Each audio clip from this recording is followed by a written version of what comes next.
Menu হচ্ছে বেগুন পোড়া আর পান্তা ভাত। আজকে আমার খুব খেতে ইচ্ছে করছে। কেন বলো তো, আমাদের এখানে এত গরম, মুড়ি রুটি পরোটা কিচ্ছু খেতে ভালো লাগছে না। তাই ভাবলাম আজকে বেগুন পোড়া আর পান্তা ভাত খাবো। এমনিতেও আজকে শনিবার, যে কোনো শনিবারে পোড়া জিনিস খেলে কিন্তু শনির দশা একটু করে কাটে, জানো তো তোমরা সেটা। তো আমি আজকে কি পোড়াবো, সেই জন্য এসেছি বেগুন। তো দেখো আমি বেগুনগুলো কিভাবে পোড়াই। চলো বেগুনগুলো আমি এখন ভালো করে ধুয়ে নিই, ঠিক আছে। তার সাথে কাঁচা লঙ্কা, পেট গরম হয়ে যাবে না ভাজা লঙ্কা খেলে, সেগুলো কাঁচা লঙ্কা খেতে হবে গরমের দিনে। তো ধোয়া হয়ে গেছে। দেখো বেগুনটা পোড়ানোর সময় কি করতে হয়, সরষের তেল লাগাতে হয়, ঠিক আছে। তো আমি সরষের তেল লাগিয়ে দিচ্ছি, দেখো।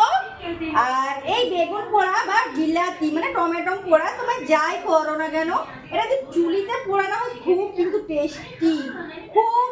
টেস্টি হয়, খুব ভালো খেতে সুস্বাদু হয়। কিন্তু আমার হাতের সামনে তো চুলি নেই, তো বাট কি করবো, সেই জন্য আমি গ্যাসে করছি, ঠিক আছে।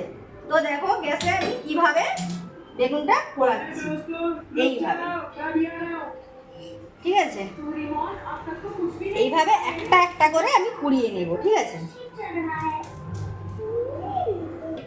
তো দেখো আমি এর মধ্যে দুটো বেগুন পোড়া করবো, তো গ্যাসটা এত ভালো জ্বলছে, তার জন্য আমি এই জিনিসটা সাহায্য করছি, ঠিক আছে। এই যে রুটি শাঁখা, তোমাদের হাতের সামনে যা থাকবে সেটা দিয়েই করবে। তো আগে সরষা তেল মাখিয়ে নেবে, তারপরে একটু ফুটো করে নেবে। আমার ফুটো করার তো কোনো জিনিস নেই, সেই জন্য আমি গোটাই নিয়ে দেখো এইভাবে কি সুন্দর ছাড়িয়ে নিতে হবে বেগুনকে, কত সুন্দর ভাবে। তারপরে এরকম দু হাতে করে দেখে নিতে হবে পোকা আছে ভিতরে না কি আছে। তো দেখো বেগুনটা কত সুন্দর, কিছুই নেই কিন্তু। তো আমি এখানে কাঁচা লঙ্কা নিয়ে নিয়েছি, পেঁয়াজ নিয়ে নিয়েছি, এবার নিয়ে নেবো সরষের তেল। সরষের তেল, কাঁচা লঙ্কা দিয়ে চটকে নিতে হবে ভালো করে।